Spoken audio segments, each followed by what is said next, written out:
हरिओम प्रिय दर्शकों, सूर्य ग्रहण के बारे में अनेक प्रकार की भ्रांतियाँ, संशय मन में लोगों के अनेक विचार हैं। बहुत सारे लोग भ्रमों में पड़े हैं कि सूर्य ग्रहण है तो बहुत ज़्यादा प्रभाव दोषकारक होगा, पर यह सूर्य ग्रहण बिल्कुल भी दोषकारक नहीं है और विशेष रूप से इस सूर्य ग्रहण का प्रभाव भारतवर्ष में बिल्कुल भी आंशिक रूप में है, बहुत ही कम है। यह सूर्य ग्रहण बाहरी देशों में इसका असर प्रभाव देखने को मिलेगा। या सूर्य ग्रहण किस प्रकार से होता है, किस प्रकार से यह सूर्य ग्रहण बन रहा है, वह हम आपको बताएंगे। दर्शकों, सूर्य ग्रहण के बारे में जानने के लिए सर्वप्रथम आप हमारा चैनल सब्सक्राइब करें, शेयर करें, लाइक करें, तो हम जानेंगे कि सूर्य ग्रहण कैसे बनता है, कैसे होता है।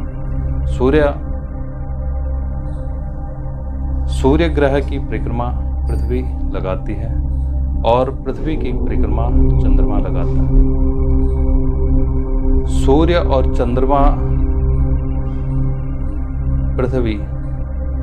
सूर्य और पृथ्वी के बीच में जब चंद्रमा आता है, सूर्य का प्रकाश जब चंद्रमा पे पड़ता है और चंद्रमा का प्रकाश सूर्य पृथ्वी पर पड़ता है, तभी सूर्य ग्रहण होता है। जब सूर्य की छाया चंद्रमा के द्वारा पृथ्वी पर पड़े तो वही सूर्य ग्रहण हुआ।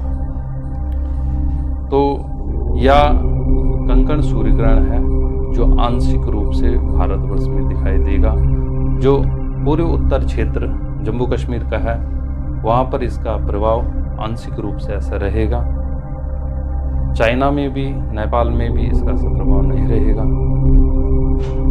अमेरिका, मलेशिया, रूस, उत्तरी अमेरिका, कनाडा, इन देशों में इसका प्रभाव रहेगा। इस सूर्य ग्रहण का जो सूतक है वह प्रातःकाल 5:51 पे प्रारंभ होगा। जो ग्रहण का समय है वह 1:42 दिन से ऐसे प्रारंभ होगा और शाम को 6:41 तक यह ग्रहण काल रहेगा।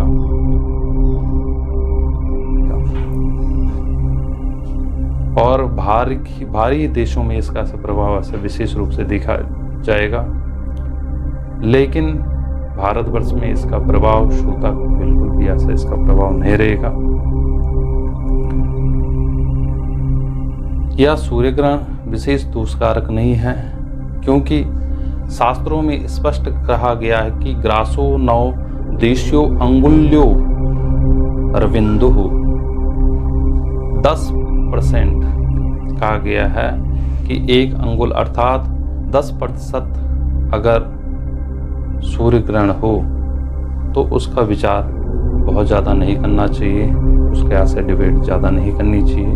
वो बहुत ज़्यादा ऐसा दोषकारक नहीं होता है, वो बहुत ही स्वल्प और होता है, कुछ ही अंश रूप में उसका ऐसा प्रभाव पृथ्वी पर पड़ता है। तो इसलिए यह सूर्य ग्रहण बहुत ज़्यादा दोषकारक नहीं है, किसी प्रकार से संशय में पड़ने की आवश्यकता नहीं है। हाँ, जो गर्भवती महिलाएं हैं वह इस सूर्य ग्रहण के समय में भगवत स्मरण, भगवत नाम संकीर्तन, भगवान नाम का स्मरण करें। जो भगवत उपासक हैं वह भगवान का जप, पाठ, यज्ञ, अनुष्ठान इस ग्रहण काल में ऐसे कर सकते हैं। भगवान नाम का अनंत गुना ऐसा फल बताया गया है ग्रहण काल में, और यह अनंत गुना ऐसा माना जाता है। कहा गया है, यथा चंदार्क संयुक्तम तदास्तोपलभ्यते तदत् शरीरम संयुक्तम शरीरोत्युपलभ्यते। आत्मा का कारक सूर्य है और मन का कारक चंद्रमा है, और शरीर का कारक सूर्य चंद्रमा दोनों ग्रह हैं। पृथ्वी पर किस प्रकार मन और आत्मा का प्रभाव शरीर पर पड़ता है और शरीर का प्रभाव ऐसा इस पृथ्वी पर पड़ता है, यह सब ग्रहों पर अधीन होता है, ग्रहों के अधीन होता है। तो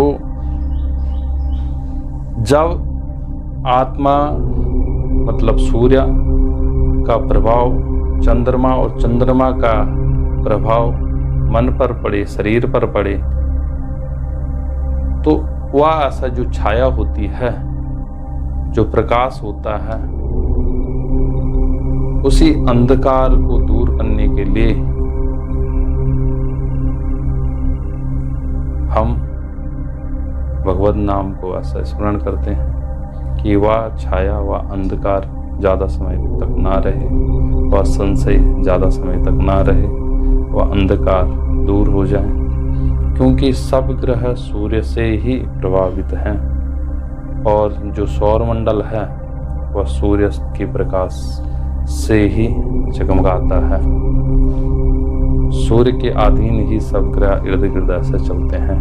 पृथ्वी भी सूर्य की परिक्रमा करती है, इसलिए सूर्य का ऐसा प्रभाव विशेष रूप से पृथ्वी के समस्त जीवों पर पड़ता है। इस समय रेखांश रूप में शून्य अंश पर ऐसा सूर्य होता है अमावस्या के दिन। तो अमावस्या से दूसरे दिन से एक अंश, दो अंश, इस प्रकार ऐसा 30 अंश तक ऐसा सूर्य एक राशि पर भ्रमण करता है। तो सूर्य ग्रहण अमावस्या के दिन ही लगता है, चंद्र ग्रहण पूर्णमासी के दिन ही लगता है। तो इसलिए यह सूर्य ग्रहण बिल्कुल भी बहुत ज़्यादा दोषकारक नहीं है और ना ही भारतवर्ष में इसका ऐसा बहुत ज़्यादा प्रभाव है। हरिओम।